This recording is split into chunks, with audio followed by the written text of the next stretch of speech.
बिस्मिल्लाहिर्रहमानिर्रहीम। अस्सलाम वालेकुम। आप देख रहे हैं हमारा यूट्यूब चैनल। इस वीडियो में हम आपको बताएंगे फ़तह सोमनाथ। सन 415 हिजरी में महमूद को इसके चंद काबिल एतबार लोगों ने बताया कि हिंदुस्तान वालों का ये अक़ीदा है कि मौत के बाद इंसान की रूह बदन से जुदा होकर सोमनाथ की खिदमत में हाजिर होती है और सोमनाथ हर रूह को इसके अमाल और किरदार के मुताबिक अर्जुए तनासक नया जिस्म अता करता है।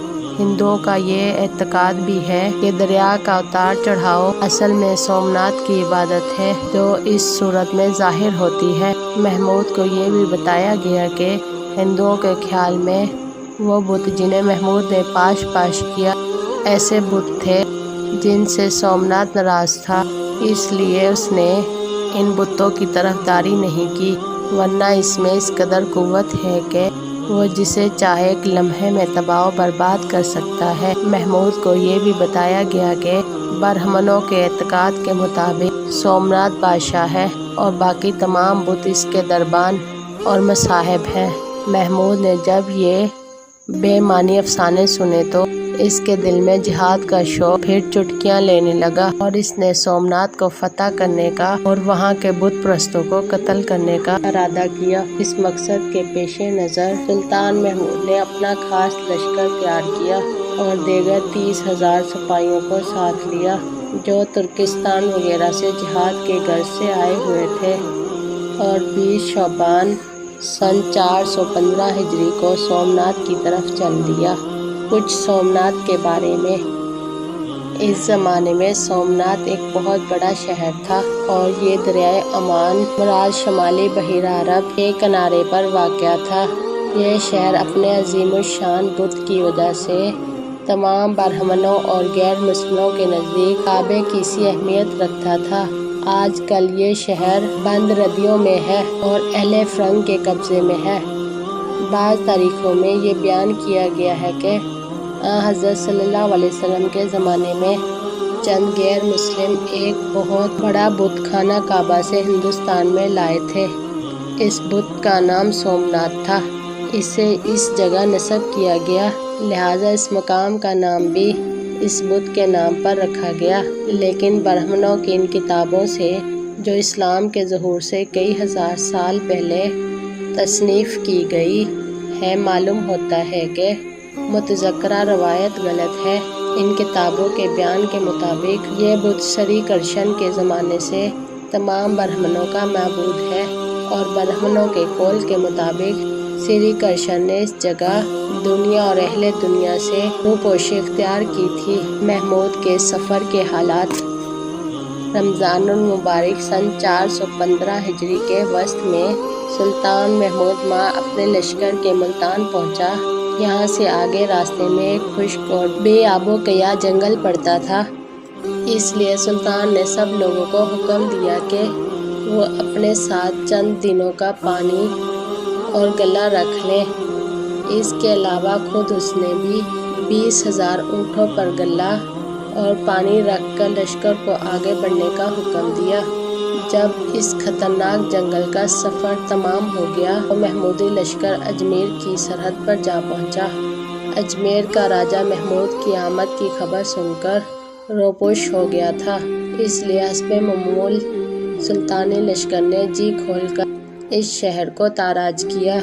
लेकिन अजमेर के किले को तस्कीर करने की कोशिश में वक्त सरफ न किया गया, क्योंकि महमूद का इरादा सोमनाथ को फतह करने का था। लिहाजा यहाँ से ये लश्कर आगे बढ़ गया। ये सर पर खुदा की रहमत कुछ इस तरह साया किए हुए थी कि इन किलों में बसने वालों ने बजाय जंग करने के महमूद के खौफ से अपने किले माँ तमाम मालो असबाब के महमूद के सपुर्द कर दिए। इन किलों से फुर्सत हासिल करने के बाद महमूद नहरवाला में, जिसे पटन गुजरात भी कहा जाता है, पहुंचा। इस शहर के तमाम बाशिंदे सुल्तान महमूद के खौफ से शहर खाली करके कहीं और जा चुके थे। लिहाजा महमूद के हुक्म से इस शहर का तमाम गला अपने साथ लाद लिया गया। इसके बाद लश्कर ने बड़ी तेज़ रफ्तारी से सफ़र तय किया اور سومناتھ کے قریب جا پہنچا۔ سومناتھ میں ورود۔ جب مسلمانوں کا لشکر سومناتھ کے قریب دریا کے کنارے پر پہنچا تو مسلمانوں نے دیکھا کہ سومناتھ کا قلعہ بہت ہی بلند ہے اور دریا کا پانی قلعے کی فصیل تک پہنچا ہوا ہے۔ اہل سومناتھ قلعے کی دیوار پر کھڑے ہو کر اسلامی لشکر کو دیکھ رہے تھے اور چلا چلا کر مسلمانوں کو یہ کہہ رہے تھے، ہمارا معبود سومناتھ خود تم کو یہاں کھینچ کر لایا ہے تاکہ ایک ساتھ ہی تم سب کو تباہ و ہلاک کر دے اور اسی صورت سے تم سے ان تمام بتوں کا بدلہ لے کر جنہیں تم نے پاش پاش کیا ہے۔ مارکہ آرائی۔ مسلمانوں کے زبردست لشکر اپنے باہمت اور دلیر بادشاہ سلطان محمود کے حکم سے پیش قدمی کی اور قلعے کی دیوار کے نیچے پہنچ کر مارکہ آرائی شروع کر دی۔ ہندوؤں نے جب مسلمانوں کی یہ ہمت اور اول عزمی دیکھی تو وہ تیروں کی بچھاڑ سے بچنے کے لیے قلعے کی دیوار سے نیچے قلعے کے اندر اتر گئے اور مندر میں جا کر سومناتھ سے فتح کی دعائیں مانگنے لگے۔ مسلمان بہت سی سیڑھیاں لگا کر قلعے کے ایک حصے پر چڑھ گئے اور بلند آواز سے تکبیر کا نعرہ مارا۔ اس دن صبح سے لے کر شام تک جنگ ہوتی رہی۔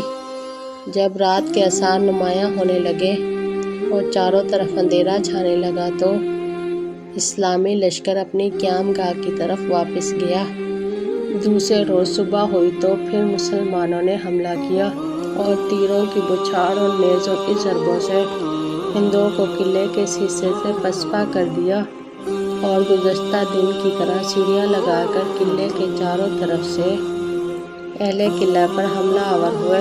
یہ عالم دیکھ کر اہل سومناتھ مختلف گروہوں میں تقسیم ہو گئے اور سومناتھ کے بت سے بغل گیر ہو کر ایک دوسرے سے رخصت ہونے لگے۔ مارو مارو کی آوازیں لگاتے ہوئے وہ اس قدر لڑے کہ ایک ایک کر کے تقریباً سبھی ہلاک ہو گئے۔ تیسرے روز ہندوؤں کے وہ لشکر جو قلعے کے آس پاس جمع تھے اہل قلعہ کی مدد کے لیے مسلمانوں کے سامنے مقابلے پر آ گئے۔ محمود نے اپنی فوج کے ایک بڑے حصے کو قلعے کے محاصرے سے واپس بلایا اور اسے ساتھ لے کر اس بیرونی لشکر سے نبرد آزما ہوا۔ طرفین میں زبردست مارکہ آرائی ہوئی اور میدان جنگ میں خون کی ندیاں بہنے لگی۔ یہ عالم دیکھ کر دیکھنے والوں کے دل لرز اٹھے۔ ارم دیو اور واشلیم کے لشکروں کے یکے بعد دیگرے آ جانے سے یہ خیال پیدا ہو گیا کہ کہیں ایسا نہ ہو کہ میدان جنگ سے مسلمانوں کے پاؤں اکھڑ جائیں۔ محمود کو جب اس بات کا احساس ہوا تو وہ پریشان ہو کر ایک گوشے میں آیا اور حضرت شیخ ابو الحسن کھرکانی کی مقدس عبا کو ہاتھ میں لے کر سجدے میں گر گیا اور بڑے ہی خلوص کے ساتھ اس نے خداوند تعالیٰ سے فتح کی دعا مانگی اور اپنے لشکر میں واپس آ گیا۔ اس کے بعد اس نے ہندو پر ایک زبردست حملہ کیا اور فتح حاصل کی۔ اس معرکے میں تقریباً 5000 سومناتی قتل ہوئے۔ باقی ماندہ لشکر اور بجاری کی جن کی تعداد 4000 تھی اپنی جان بچا کر دریا کی طرف بھاگے اور کشتیوں میں بیٹھ کر جزیرہ سراندیپ کی طرف روانہ ہو گئے تاکہ وہاں جا کر پناہ لیں۔ محمود نے پہلے ہی ان فراریوں کا انتظام کر رکھا تھا اور کشتیوں میں مسلمان لشکر کے چھوٹے چھوٹے دستے بٹھا کر ان کشتیوں کو دریا میں چھوڑ رکھا تھا تاکہ وہ بھاگنے والوں کا راستہ روکیں۔ لہٰذا جس وقت ہندو کشتیوں میں بیٹھ کر جزیرہ سراندیپ کی طرف روانہ ہوئے اسی وقت مسلمان لشکریوں نے ان پر حملہ کر کے ان کی کشتیوں کو غرق و آب کر دیا۔ فتح سومناتھ کے بعد جب ہندوؤں کی طرف سے پوری طرح اطمینان ہو گیا تو سلطان محمود اپنے بیٹوں اور معززین سلطنت کو ساتھ لے کر قلعے میں داخل ہوا اور قلعے کے ہر حصے کو بغور دیکھنے لگا۔ عمارت کو دیکھنے کے بعد سلطان محمود ایک اندرونی راستے کے ذریعے بت خانے میں پہنچا۔ اس نے دیکھا کہ بت خانہ اپنے طول و عرض کے لحاظ سے اچھا خاصا بڑا تھا۔ اس کی وسعت کا اندازہ اس بات سے ہو سکتا ہے کہ اس کی چھت 56 ستونوں پر قائم تھی۔ بت خانے میں سومناتھ رکھا ہوا تھا۔ اس इस बुत की लंबाई 5 गज थी, जिसमें 2 गज जमीन के अंदर गड़ा हुआ था और 3 गज ऊपर नजर आता था। ये बुत पत्थर का बना हुआ था। जब महमूद की नज़र इस पर पड़ी तो इसकी इस्लामी गैरत के जोश ने शिद्दत इख्तियार की, लिहाजा इसने गर्ज से जो इसके हाथ में था एक कारी ज़रब लगाई और इस बुत का मुंह टूट गया। इसके बाद सुल्तान महमूद ने हुक्म दिया कि इस बुत में से पत्थर के 2 टुकड़े काट कर अलहदा किए जाएं और गजनी भिजवा दिए जाएं। इनमें से एक टुकड़ा जामिया मस्जिद के दरवाजे पर, दूसरा ईवान सल्तनत के सहन में रखा जाए। इस हुक्म की तामील की गई। चुनांचे इस वक्त से लेकर अब तक 600 साल का ज़माना गुजरने के बावजूद ये टुकड़ा वहीं रखे हुए हैं। इसके अलावा सोमनाथ के बुत से 2 और टुकड़े अलहदा किए गए, जो मक्के और मदीने भेजे गए ताकि इन्हें आम रास्ते में रख दिया जाए और लोग इन्हें देखकर सुल्तान महमूद की हिम्मत और जुर्रत की दाद दें। तारीख में ये वाक़या पूरी सेहत के साथ बयान किया गया है। जिस वक्त सुल्तान महमूद ने सोमनाथ के बुत को पाश करने का इरादा किया तो उस वक्त ब्राह्मणों के तबके ने मुअज़्ज़िज़ीन सल्तनत के तवस्सुत से सुल्तान से दरख्वास्त की कि इस बुत को ना तोड़ा जाए और यूं ही छोड़ दिया जाए। हिंदुओं ने इसके एवज दौलत की एक बहुत बड़ी मिक़दार देने का वादा किया। मुअज़्ज़िज़ीन सल्तनत ने हिंदुओं की इस दरख्वास्त को सुल्तान तक पहुँचाते वक्त ये ज़ाहिर किया कि इस दरख्वास्त को कबूल कर लेने में हमारा कायदा है। बुत को ना तो बुत परस्ती की हम इस शहर से मिट सकती है और ना हमें कोई फ़ायदा होगा। अगर हम इस बुत को ना तोड़ने के मुआवजे में कोई माकूल रकम कबूल कर लेंगे तो इससे गरीब मुसलमानों का फ़ायदा होगा। इसके जवाब में महमूद ने उनसे कहा, तुम जो कहते हो वो सही है, लेकिन अगर तुम्हारे कहने पर चलूँगा तो मेरे बाद दुनिया मुझे महमूद बुत फरोश के नाम से याद करेगी, और अगर मैं इस बुत को पाश करूँगा तो मुझे महमूद बुत शिकन के नाम से याद करेगी।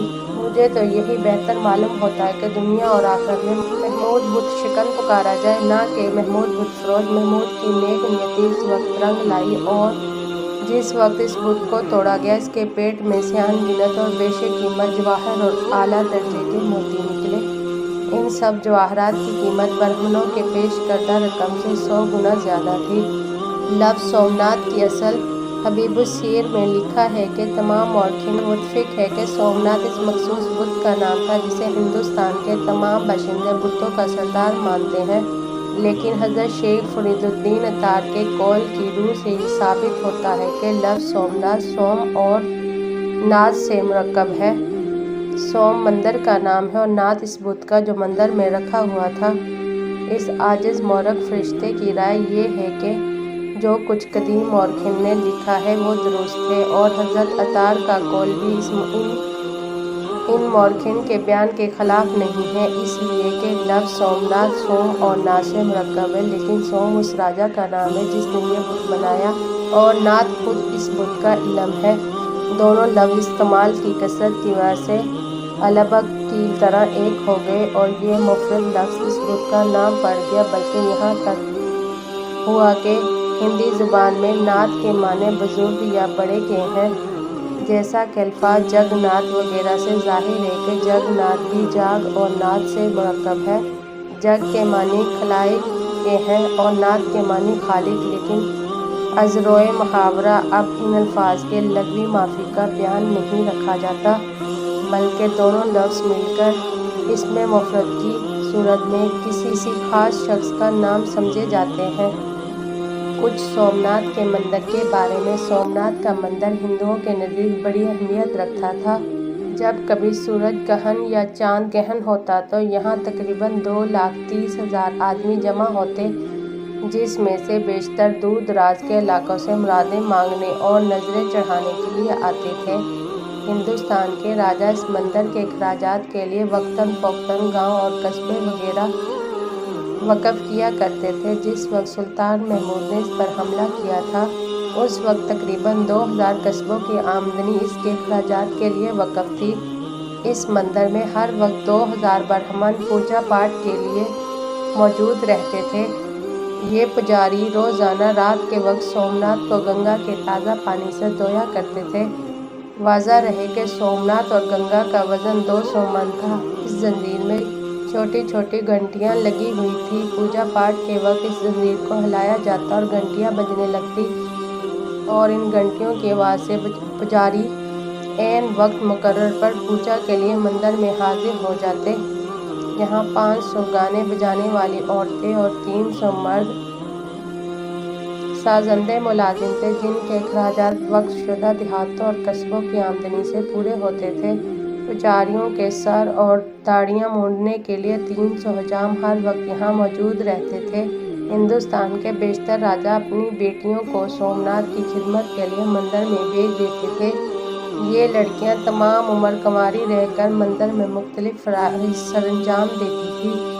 इस मंदिर से सुल्तान महमूद को जो आला दर्जे के जवाहरात और सोना चांदी हाथ लगा, वो इस कदर ज़्यादा था कि इसका 10वां हिस्सा भी इससे पहले कभी बादशाह के खजाने में जमा न हुआ होगा।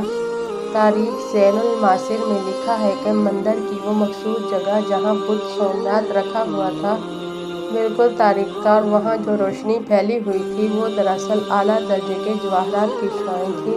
जो जवाहरात मंदिर में कंदीलों में जड़े हुए थे। इस तारीख ज़ैनुल मासिर में ये भी बयान किया गया है कि सोमनाथ के खजाने से सोने चांदी के छोटे छोटे बुत इतनी बड़ी तादाद में बरामद हुए कि इनकी कीमत का अंदाज़ा तकरीबन नामुमकिन है। वीडियो अच्छी लगे तो लाइक और सब्सक्राइब करें। शुक्रिया।